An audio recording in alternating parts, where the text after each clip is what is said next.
All right, brother. So yes, the big update is finally here. And clearly this is one of the biggest updates that Space Marine 2 has received, as you can see right here. So we got a lot to talk about. The brand new Siege mode is now available to everyone, and we've got full-blown patch notes to go over. There's a ton of stuff to go over, but I am going to focus in on the most important bits that you did not know about. And get this, the dev team actually listened about one key feature that was bothering a lot of you guys during the recent PTS. And we got a ton of brand new customization options. We got the white scars, and of course the blood angels. And as always, I'm going over your top comments, so remember to leave a comment down below. It could end up in a future video. And if you're new, welcome aboard. Smack that subscribe button to stay up to date and in the know about all things Space Marine 2. Also, I have to mention this. There's another huge Warhammer game that just released a massive expansion. That is, of course, Owlcat Games Warhammer 40K Rogue Trader, and the new expansion called Lex Imperialis.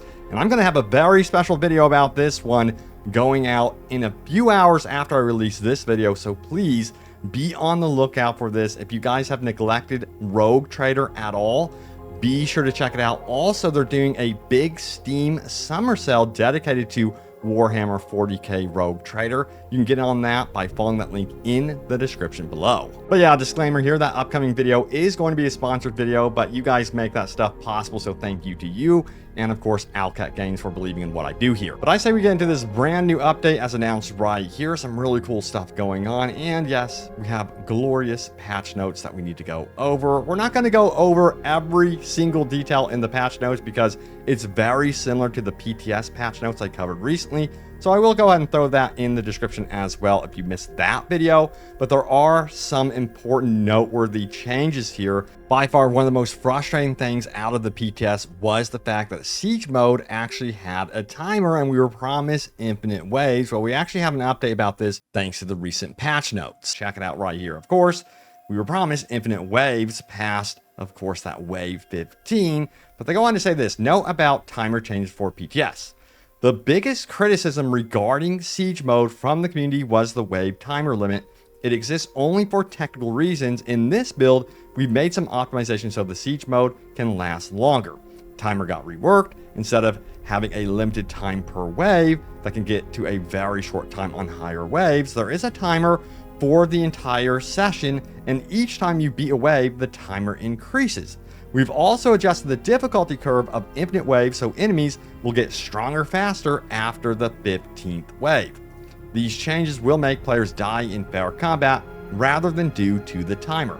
Also, with some optimizations coming down later, we think we can get rid of the timer entirely, and that's the news we were looking for. It's a shame it didn't make it into this update. Crossing our fingers here that yes, the dev team can pull off a miracle and give us a proper horde mode without a damn timer, because yes, that is by far the most requested basic feature of a horde mode that we would like to see. So it's good to know that they are moving in that direction at the very least. But currently, what do you think of their compromise for the timer right now? And there was also some changes to the shop and reinforcements as noted right here. If we scroll on down to number 3, of course you could deploy those Cadian troopers, but now guess what?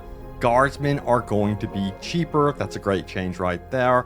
It was mentioned previously that that was going to happen, and now it has actually happened. And by the way, for those of you looking for an additional challenge, perhaps you don't even want to play with bots, check it out right here. Yes, they add an option to disable bot spawn in private mode. Perfect for that challenge. Now, this is pretty cool.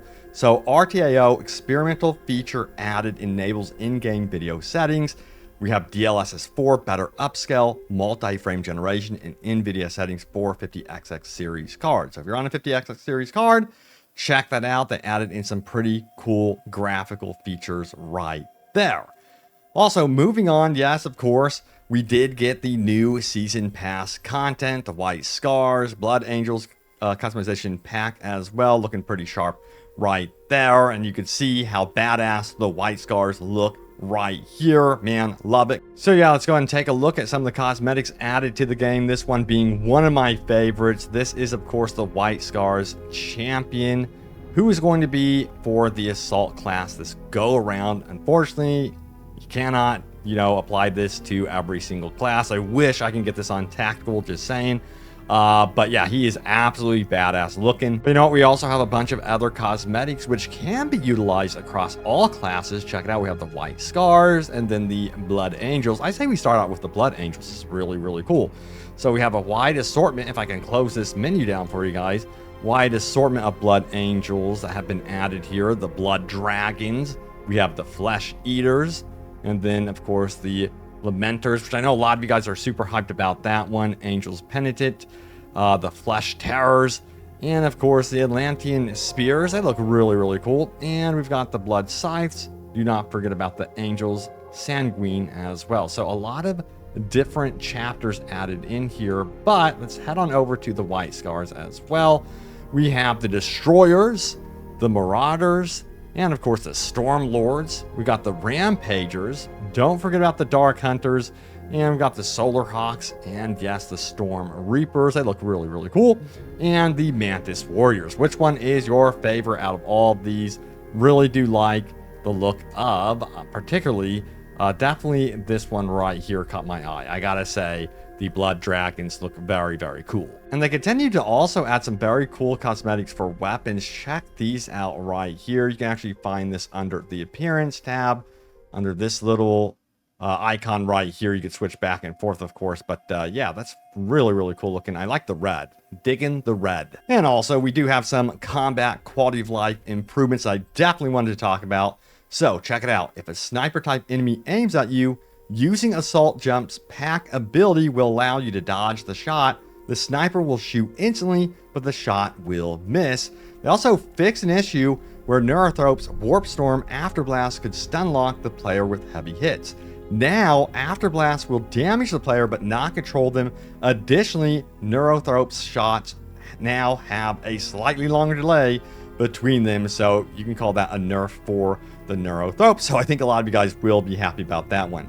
They fixed a lot of minor issues, improving overall combat responsiveness as well. The game feels fantastic, I gotta say, with this update. I also noticed so far, at least in my personal experience, I've noticed less graphical issues. So I really do think that they did do some fine tuning there, because for some reason I had more graphical issues with the last big update. And now it seems like things are really, really stabilizing. Also, I did want to highlight some important weapon changes, specifically for the newer weapons that were added over the past few months and updates. Check it out right here. Weapon perks update. We got Inferno Pistol perk update.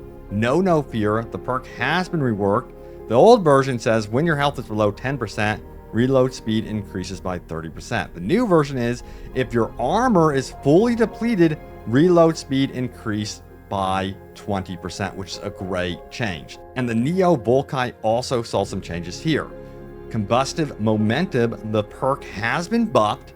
After a gun strike, heating speed increases by 30% for 6 seconds, and duration increased from 2 to 6 seconds. So hell yes, got some buffs going on there and some improvements. So that's definitely a great direction for those two weapons. Now, a lot of you guys, or some of you guys, I don't know how many of you guys are playing PvP for this game, but it seems like there is an audience out there that wants to see PvP be a thing in Space Marine 2.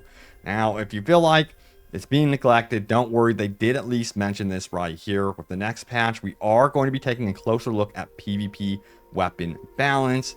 And then they did say large amount of small fixes in level geometry collision and so on and so forth. And then there were some AI updates as well. But again, I covered that stuff in my previous PTS update video. It would be extremely redundant for me to cover all that stuff, including Prestige perk class update. They did a lot of stuff here that I covered again in that previous video. I'll try to throw that in the description down below for you guys so you can have a chance to go over that with me, of course. But yeah, some actual significant changes there to weapons. Again, the game is feeling great, at least in my opinion so far. All right, so I think you guys know what time it is. It is time to go over your top comments, so be sure to leave a comment down below. But once again, I have to give a very special shout out to the brand new Warhammer 40,000 Rogue Trader expansion number 2, Lex Imperialis. I'm going to have a very special video going out about this here in the next few hours, so please be on the lookout for that. Again, it is a sponsored video, but you guys make this stuff possible because you watch my videos. So thank you so much for that. And of course, Owlcat Games. Also, I cannot wait for their Expanse game. That looks absolutely sick. So let's get into your top comments right now about my most recent Warhammer video. Let's check out and see what you guys had to say. So we have this one. Am I the only one that wants an in-game friend system? Feels like every time I get chill teammates that know what they're doing, we're all on different platforms. Would be nice to be able to add people so we can play together in the future, especially with Siege mode coming out. Would that happen with Space Marine 2? Realistically, guys, I would probably think no. However, given that I'm seeing that this is a common, most upvoted comment lately, I really do think that Focus should consider this for Space Marine 3 to build that infrastructure, that sort of thing out. Right now, that current infrastructure I don't think is in place for the game, but man, it would be really, really cool to see an in-game friend system for sure. Next up, we have this. Is it just me, or am I the only one thinking that instead of cosmetics, they should focus more on different gameplay addition, like new PvP maps and game modes and PvE with more enemies and maps? I don't say that we should completely abandon the drip.